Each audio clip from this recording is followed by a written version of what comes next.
Shalom Uvracha. Le Baal Shem Tov, au début de sa vie de jeune marié, n'était pas encore le grand tzaddik fondateur du chassidisme que nous connaissons.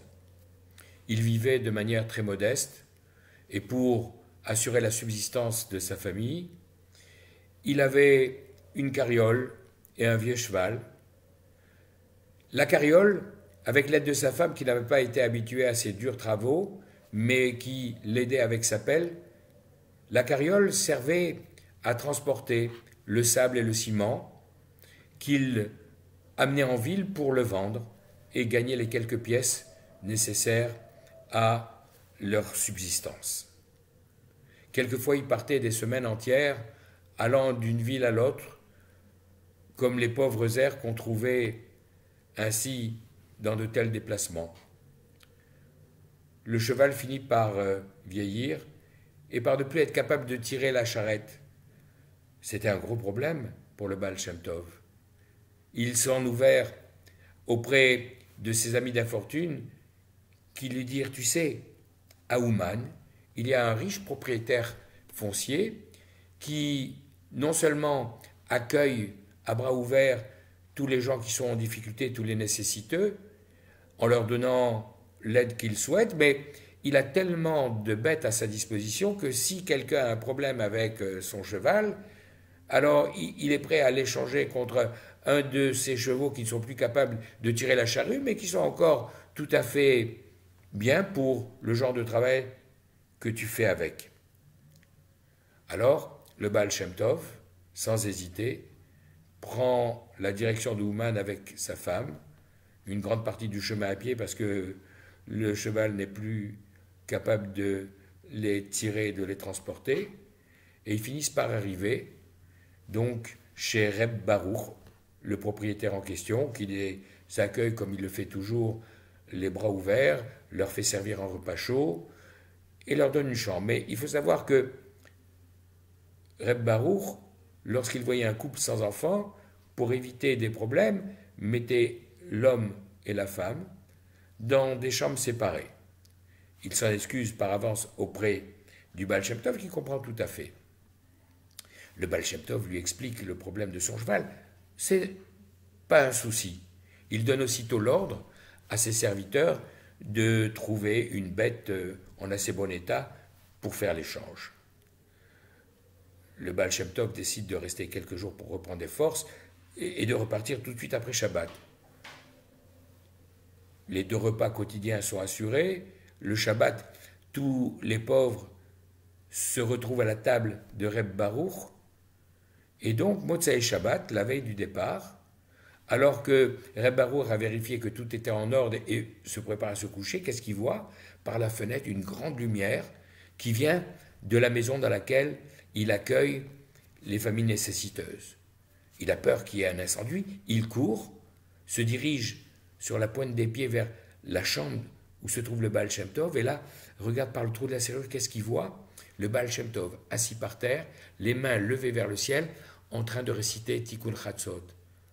Lama Azaftani, pourquoi tu nous as abandonnés, pourquoi tu nous as laissés? La complainte que les Juifs purs récitent au milieu de la nuit, en se désolant de la destruction du Beth Amikdash, du temple, et en se plaignant de l'exil de la Shrina, de la présence divine qui a été obligée de quitter la terre d'Israël.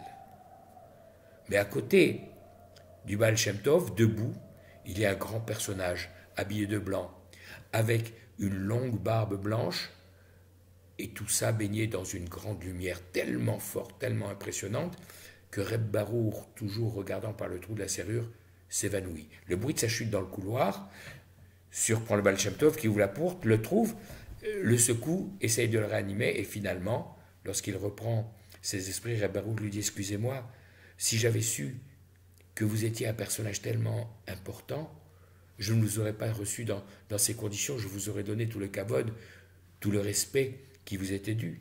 Le Baal Shem Tov lui dit surtout, ne dites rien à personne, ne dites rien de ce que vous avez vu, ne dites rien de ce que je vais vous dire.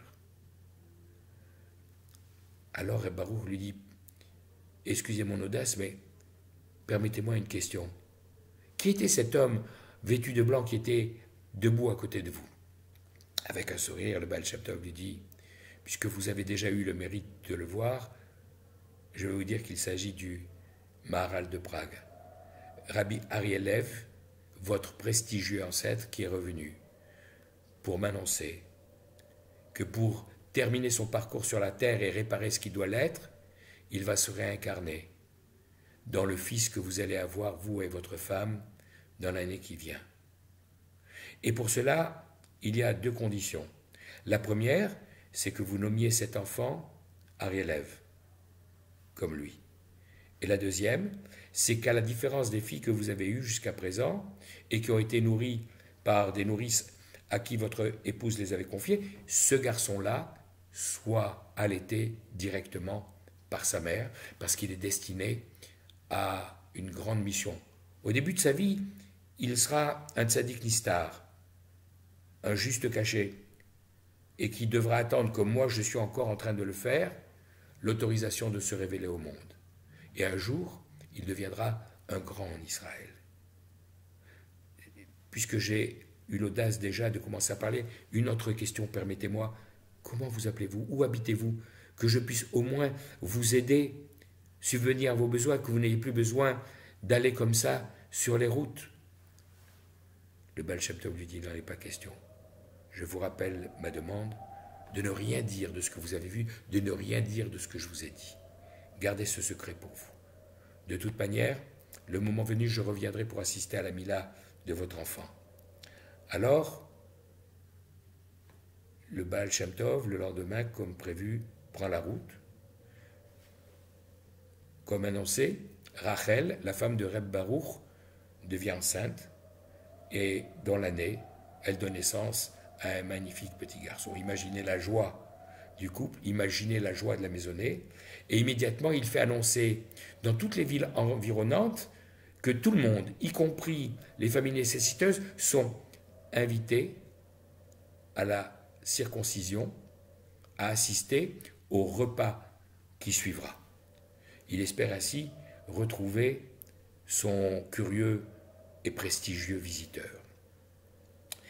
Alors, imaginez tout le monde qui afflue de toutes les directions, et le jour de la Mila, dans cette foule immense, tout le monde a un grand sourire en pensant à la bonne chair qu'ils vont partager. Le seul qui a le visage un petit peu fermé, c'est justement Reb Baruch, qui est en train de scruter les visages pour essayer de retrouver son visiteur mystérieux. Quand enfin il le voit, le Baal Shem Tov lui fait un signe de faire comme si rien n'était. La circoncision se déroule, et après, comme il est d'usage, le parrain promène l'enfant au milieu des assistants qui, à tour de rôle, apposent leurs mains sur la tête de l'enfant pour le bénir. Reb Baruch veille à ce qu'on aille également dans la bonne direction, c'est-à-dire vers le Baal Shem Tov, et quand on arrive à lui, le Baal Shem Tov, en s'excusant, dit « Moi je suis un ignorant, je ne connais pas bien l'hébreu, je vais essayer de le dire en yiddish. Je ne sais pas grand-chose, mais je sais que mon père m'a expliqué que la circoncision, c'est faire rentrer le jeune enfant dans l'alliance d'Avraham Avinu, de notre ancêtre. Et la seule chose dont je me rappelle, c'est un verset de la Torah qui dit « Ve'Avraham zaken babayamim » et Avraham zaken. Avraham, son nom, c'est composé par les deux premières lettres, Aleph Bet, le père. Avraham, c'est le père de toute la nation, mais on l'appelle Zaken, Zaken qui veut dire en hébreu, je crois, Zaïdé en yiddish, grand-père. C'est le père et en même temps le grand-père de tous les juifs du monde. Alors, la seule chose que je peux souhaiter à cet enfant, c'est d'être à son tour un père et un grand-père de nombreux juifs dans le peuple d'Israël. En entendant cette formulation un petit peu curieuse, tout le monde sourit, tout le monde rit. Mais lorsque les uns et les autres viennent féliciter ensuite les parents, ils reprennent la formule en disant « Comment va Zaïdé? Comment va ce jeune petit grand-père » Quelques années plus tard, après une vie banale, cachée, ce Ariel Lev, puisqu'il a été nommé comme son ancêtre prestigieux, le Maharal de Prague, Ariel Lev, se révélera et deviendra un grand tzaddik, connu pour ses subvention en faveur du peuple juif, aussi bien sur cette terre que dans le ciel. Et il gardera de cette histoire le surnom The Spoiler Zaide, le grand-père de Spola, celui qui aura été donc à la fois le disciple du Baal Shem Tov et le disciple de Rabbi Dov Ber de Mezerich, le Maguide de Mezerich, le principal élève du Baal Shem Tov. Si je vous ai raconté cette histoire, c'est parce qu'elle est en lien directement avec le 3e verset de la paracha, qui commençait par Isha kitazria veyalda zacha, lorsqu'une femme ensemencera et qu'elle engendrera un enfant, un garçon. Alors, le 3e verset nous dit Bayom Hashemini, Imol, Bessar Orlato, le 3e jour, on circoncira la chair de son excroissance, la chair de son prépuce. Alors, puisque c'est le premier thème qui est placé en tête de la paracha, avant l'histoire des différentes catégories de tsarat qu'on va traduire rapidement par lèpre alors qu'il s'agit de tout à fait autre chose, puisque c'est le premier sujet abordé par la paracha, c'est la raison pour laquelle j'ai partagé avec vous cette belle histoire du Baal Shem Tov. Shabbat Shalom, Kol Tuv, Bracha Ve'atzlacha.